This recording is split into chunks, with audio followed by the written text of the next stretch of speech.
छत्तीसगढ़ के कृषि मंत्री रविंद्र चौबे से राज्य की राजनीतिक गतिविधियों के बारे में पूरब टाइम्स ने की बातचीत। राम के लिए काम किए, कृष्ण कुंज बनाए, इन उपलब्धियों को लेकर मुझे लगता है कि असम के मुख्यमंत्री आदरणीय हेमंत बिस्वा जी को ना तो हिंदू धर्म के बारे में कुछ पता है, ना राम और रामायण के बारे में कुछ पता है। लगातार अनर्गल प्रलाप कर रहे हैं। छत्तीसगढ़ वो धरती है जहाँ मर्यादा पुरुषोत्तम राम अपने 14 साल के वनवास काल के लगभग 12 साल इस धरती पे उन्होंने भ्रमण किया है। माता कौशल्या की जन्मभूमि है। यहाँ माता कौशल्या का एकमात्र मंदिर चंदखुरी में है और उस मंदिर में माता कौशल्या के गोद में राम जी विराजमान हैं। उस मंदिर का पुनरुद्धार किसने किया? रायपुर। यहाँ तक अगर हेमंत बिस्वा शर्मा आए थे, एक बार दर्शन कर लेते तो हम लोग मानते कि वो भी सनातन या हिंदू धर्म में उनकी भी कोई आस्था है। केवल बयानबाजी करके चले गए।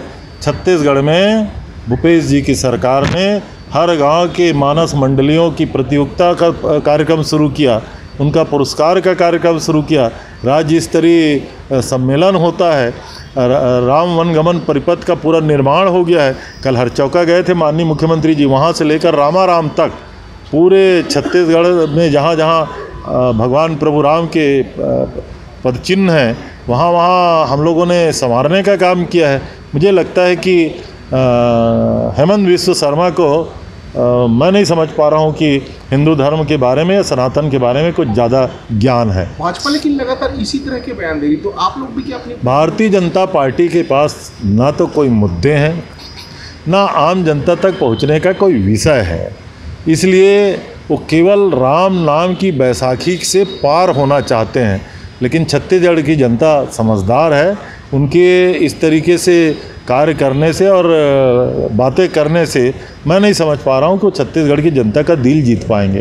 पहली बार ये भी देखें कि राजधानी में और सब जगह में केंद्र सरकार ने बड़े बड़े होर्डिंग लगवाए जो राज्य के लिए उपलब्धियाँ हो और राज्य सरकार के लिए, लेकिन उनके में सिर्फ मोदी जी का फोटो, छत्तीसगढ़ के किसी नेता का फोटो नहीं है। अब यहाँ लगातार भारतीय जनता पार्टी के परिवर्तन होने के बाद भारतीय जनता पार्टी के कार्यकर्ता ही महसूस कर रहे हैं कि छत्तीसगढ़ के नेतृत्व को भारतीय जनता पार्टी के हाईकमान ने मैदान से बाहर कर दिया है। अब तो वो कह रहे हैं कि देश के प्रधानमंत्री मोदी जी के नाम से छत्तीसगढ़ का चुनाव वो भारतीय जनता पार्टी लड़ने वाली है। तो हम तो सब जगह कह रहे हैं देश के प्रधानमंत्री क्या यहाँ मुख्यमंत्री बनने के शौक़ से यहाँ चुनाव लड़ेंगे? भारतीय जनता पार्टी चूँकि छत्तीसगढ़ में नेतृत्व विहीन हो गया है, इसलिए उनको केवल मोदी जी का सहारा है। लेकिन जिस तरीके से छत्तीसगढ़ के किसानों की आस्था भूपेश बघेल जी के ऊपर है, नौजवानों की आस्था भूपेश बघेल जी के ऊपर है। छत्तीसगढ़ में अभी जो सरकार हमारी आने वाले समय में बनेगी, पहले 71 का बहुमत है, आने वाले समय में 75 पार करके हम सरकार बनाएंगे। कल प्रियंका जी भी आ रही है और बीजेपी भी पाटन में परिवर्तन यात्रा के माध्यम से बड़ा आम सभा करने 22 को जा सकते हैं। अब दोनों सभाओं को आप देख लीजिएगा। देश के गृह मंत्री आदरणीय अमित शाह जी थोड़े दिन पहले रायपुर आए थे। आरोप पत्र जारी करने का एक बंद हॉल में उनका सम्मेलन था। हॉल की कुर्सियां भी नहीं भर पाई थीं।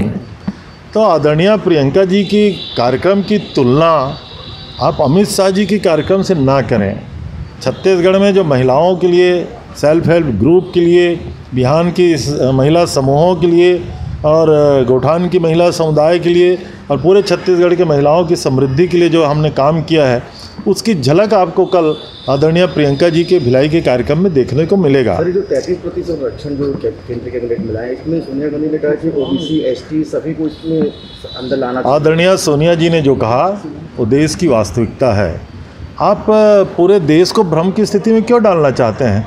अभी आप सेंसस की बात कर रहे हैं, उसके बाद डिलिमिटेशन की बात कर रहे हैं, उसके बाद महिला आरक्षण लागू करने की बात कर रहे थे। तो पूरा देश को आप धोखा देने जा रहे हैं। और एसटी एससी का आरक्षण उसमें शामिल कर रहे हैं, तो ओबीसी का आरक्षण क्यों शामिल नहीं कर रहे हैं? आदरणीय सोनिया जी ने पार्लियामेंट में इसी बात को तो उन्होंने अपने भाषण में उल्लेख किया। मैं सब समझता हूँ कि समग्र रूप से सारे राजनीतिक दलों से चर्चा करने के बाद इसमें और क्या हो सकता है उस दिशा में आगे बढ़ना चाहिए। छत्तीसगढ़ में महिलाओं को क्या प्रतिनिधित्व देने की दिशा में आप लोग? यूँ भी छत्तीसगढ़ में विधानसभा में अभी कांग्रेस पार्टी में और टोटल छत्तीसगढ़ की विधानसभा में जितना महिलाओं का प्रतिनिधित्व है पूरे हिंदुस्तान में उतना कहीं नहीं है। आने वाले समय में निश्चित रूप से इसका विस्तार होगा, ऐसा हम लोग उम्मीद करते हैं।